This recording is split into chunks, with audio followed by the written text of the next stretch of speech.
4-4.5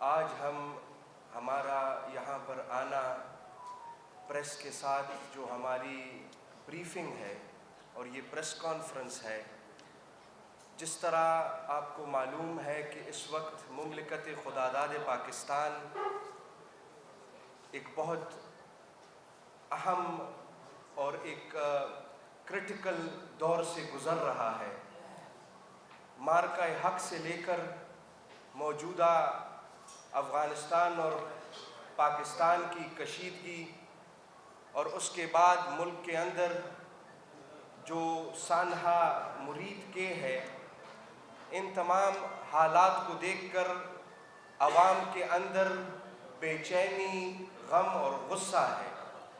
اہل سنت والجماعت وہ طبقہ ہے کہ جس نے قیام پاکستان میں قائد اعظم سے ایک قدم آگے بڑھ کر پاکستان کی بنیاد رکھی۔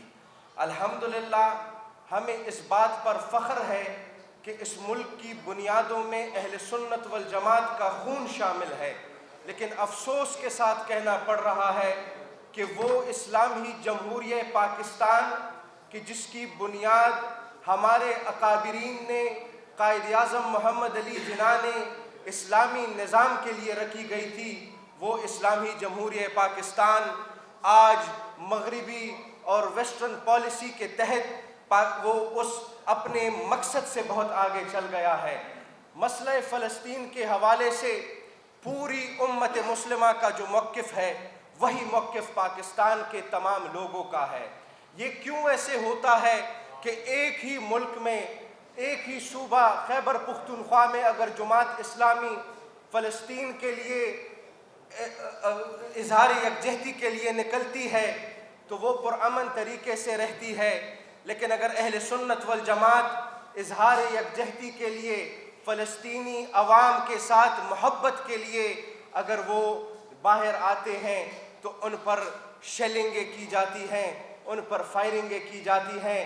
یہ ملک آئین اور قانون موجود ہے، اور تحریک لبیک پاکستان وہ پاکستان کے آئین اور قانون کے مطابق ایک پولیٹیکل پارٹی رجسٹرڈ ہے۔ ہم یہاں پر کوئی پارٹی نہیں بن رہے، ہم کسی ایک فریق کی نمائندگی نہیں کر رہے۔ ہم نے 8 اکتوبر سے لے کر اس موقع تک یہ کوشش کی کہ تصادم کی صورتحال نہ بنائی جائے۔ اگر حکومت کا کوئی جائز مطالبہ ہو تو ہم نے حکومت کو یہ پیشکش کی کہ یہ قائدین اہل سنت موجود ہیں، آپ ہمیں اپنے تجاویز، اپنے شکوک اور شبہات سے آگاہ کریں کہ ہم جائیں اور انہیں بتا سکیں کہ اس وقت پاکستان ایسے احتجاجوں کا متحمل نہیں ہو سکتا، لہٰذا آپ احتجاج کو ختم کریں۔ آپ نے ہمارے آفر کو، ہماری ریکنسیلیشن کو، نیگوسیشن کو آپ نے جو ہے تو رد کیا، اور اس کے باوجود ایک ایسا آپریشن جہاں پر آپ سب احباب کو پتہ ہے کہ اگر سڑک پر ایک کتے کی ٹانگ بھی ٹوٹ جائے تو وہ بریکنگ نیوز بن جاتی ہے، لیکن المیہ یہ ہے کہ ہزاروں لوگوں کے اوپر گولیاں برسائی گئی، میڈیا خاموش ہے۔ یہ کیوں خاموشی ہے؟ اور اس خاموشی کی وجہ سے پورے ملک میں غم اور غصہ ہے۔ ہم آپ کی وساطت سے تنظیمات اہل سنت کے تمام سربراہان اور قائدین سے مشاورت کے بعد ہم آپ میڈیا کے پاس آئے ہیں، آپ کے سامنے اپنا موقف پیش کرنا چاہتے ہیں۔ ہم پاکستان کے تمام اداروں سے محبت کرتے ہیں، ہم پاکستان کے قانون اور آئین کے لیے اپنے آپ پر لاگو بھی کرتے ہیں اور اس کے لیے اپنی جان دینے سے بھی دریغ نہیں کرتے، لیکن ہم اپنی حکومت سے گزارش کرتے ہیں کہ اس وقت نیشنل یونٹی کی ضرورت ہے۔ اس وقت تمام احباب کی، تمام مسالک کی، تمام شعبہات کی اتحاد کی ضرورت ہے۔ کفار ہمارے اوپر لگی ہوئی ہے، ہر طرف سے پاکستان کے سالمیت پر حملے کیے جا رہے ہیں، پاکستان کے سرحدوں پر حملے کیے جا رہے ہیں۔ ہندوستان اس ملک کے اندر انتشار پھیلانا چاہتا ہے، اور اب بدقسمتی یہ ہے کہ وہ افغانستان جو کہ اسلامی ملک ہے، وہ جس پر ہمارے اتنے احسانات ہیں کہ کہ کئی سال ہم نے لاکھوں افغانیوں کو اپنے ملک میں پناہ دی، اس کے باوجود وہ ہمارے سرحدوں پر حملے کر رہے ہیں۔ ہم اس معاملے میں بھی حکومت پاکستان سے گزارش کرتے ہیں کہ آپ اسلامی ریاستوں میں تصادم اور جنگ کے بجائے آپ مفاہمت کی طرف جائیں۔ آپ علماء کو، مشائخ کو، سول سوسائٹی کو اس میں انکلوڈ کریں کہ وہ ڈائیلاگ کے تھرو ان معاملات کا بہترین حل نکال سکے۔ یہ جو سانحہ مرید کے ہوا ہے، اس پر تنظیمات اہل سنت کا، ہمارے تمام قائدین کا، ہم یہ نہیں کہتے کہ تحریک لبیک پاکستان کی طرز سیاست کے ہم حمایتی ہیں۔ ہمارے ان کے ساتھ بہت سے سیاسی اور ان کے طریقہ کار سے اختلافات ہو سکتی ہیں، لیکن اس پاکستان کے آئین میں ہر ایک فرد کو پرامن احتجاج کا حق ہے، وہ حق کسی سے نہیں چھیننا چاہیے۔ اسی سلسلے میں ہم چاہتے ہیں کہ مزید کشیدگی نہ بڑھے، مزید کوئی اس طرح کے واقعات نہ ہو۔ ہم نے تمام اہل سنت کے قائدین کے ساتھ مشاورت کے بعد 11 رکنی کمیٹی جو ہے، جو جتنے بھی تنظیمات اہل سنت ہے اور پہلے بھی جو تحریک لبیک کے ساتھ حکومت کے جو مذاکرات ہوئے ہیں، اس میں یہ 11 رکنی کمیٹی شامل تھی۔ ہم اب بھی حکومت پنجاب سے، وفاقی حکومت سے اور تمام اداروں سے گزارش کرتے ہیں کہ عوام کے اندر جو ہے تو وہ غم اور غصہ ہے، اور اس کو کنٹرول کرنے کے لیے ضرورت اس بات کا ہے کہ ریاست ماں ہوتی ہے اور وہ ماں کا کردار ادا کرے، اور اس معاملے کو پرامن طریقے سے حل کیا جائے، تاکہ کہ جو لوگ وہاں پر جو شہید ہوئے ہیں، اگر کوئی پولیس والا شہید ہوا ہے تو وہ بھی ہمارے ملک کا شہری ہے، ہمارا بھائی ہے، اور اگر تحریک لبیک کے کارکنان شہید ہوئے ہیں تو وہ بھی اس ملک کے شہری ہیں، وہ بھی ہمارے بھائی ہیں۔ ایسے واقعات سے بچا جا سکے، ان کے لیے جو 11 رکنی کمیٹی ہے، ان کے نام ہے صاحبزادہ حامد سعید کاظمی صاحب، سابق وفاقی وزیر، ڈاکٹر ابوالخیر محمد زبیر صاحب، صدر ملی یکجہتی کونسل، ڈاکٹر راغب حسین نعیمی صاحب، چیئرمین اسلامی نظریاتی کونسل، صاحبزادہ حامد رضا صاحب، چیئرمین سنی اتحاد کونسل، پیر عبدالخالق قادری صاحب، امیر مرکزی جماعت اہل سنت پاکستان، انجینئر ثروت اعجاز قادری صاحب، سربراہ پاکستان سنی تحریک، حافظ حامد رضا سیالکوٹی صاحب، سابق وزیر مذہبی امور آزاد کشمیر، خواجہ غلام قطب الدین، چیئرمین نیشنل مشائخ کونسل پاکستان، پیر خالد سلطان قادری صاحب، ناظم اعلیٰ جماعت اہل سنت پاکستان، پیر نظام الدین سیالوی صاحب، استانہ عالیہ سیال شریف اور مانکی شریف سے میرا نام ہے۔ تو ہم گزارش کرتے ہیں آپ میڈیا کے نمائندگان سے کہ آپ ہمارے اس ملک کے ان حالات میں، ہمیں بھی پتہ ہے کہ اس ملک میں معاشی بحران ہے، اس ملک میں امن و امان کا بہت بڑا مسئلہ ہے، فتنہ الخوارج کا بہت بڑا مسئلہ ہے۔ یہ مسئلہ ان حالات میں ہم ان سے نہیں لڑ سکتے۔ اس کی ضرورت اس بات کی ہے کہ یک آواز یکجاں ہو کر تمام پلیٹ فارمز ایک جگہ پر متحد ہو کر نیشنل یونٹی کی طرف ہم بڑھیں، اور پوری قوم اور ملک متحد ہو کر اتفاق اور اتحاد کے ساتھ بیرونی اور اندرونی چیلنجز کا مقابلہ کرے۔ اور ہماری ایک اور جو اس آج کی پریس کانفرنس کا مقصد ہے کہ جو سانحہ مرید کے ہوا ہے اس پر جوڈیشل کمیشن بنائی جائے۔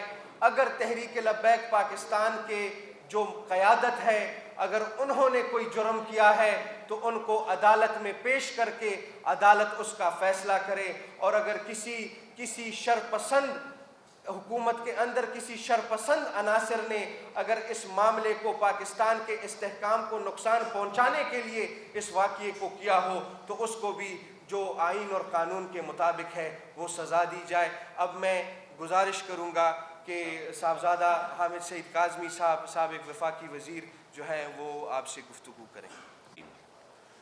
سب سے پہلے تو میں محترم جناب پیرزادہ امین صاحب پیر صاحب مانکی شریف کا شکر گزار ہوں کہ انہوں نے مجھے اس اہم ایونٹ کے لیے ملتان دعوت دی اور میں حاضر ہو سکا، اور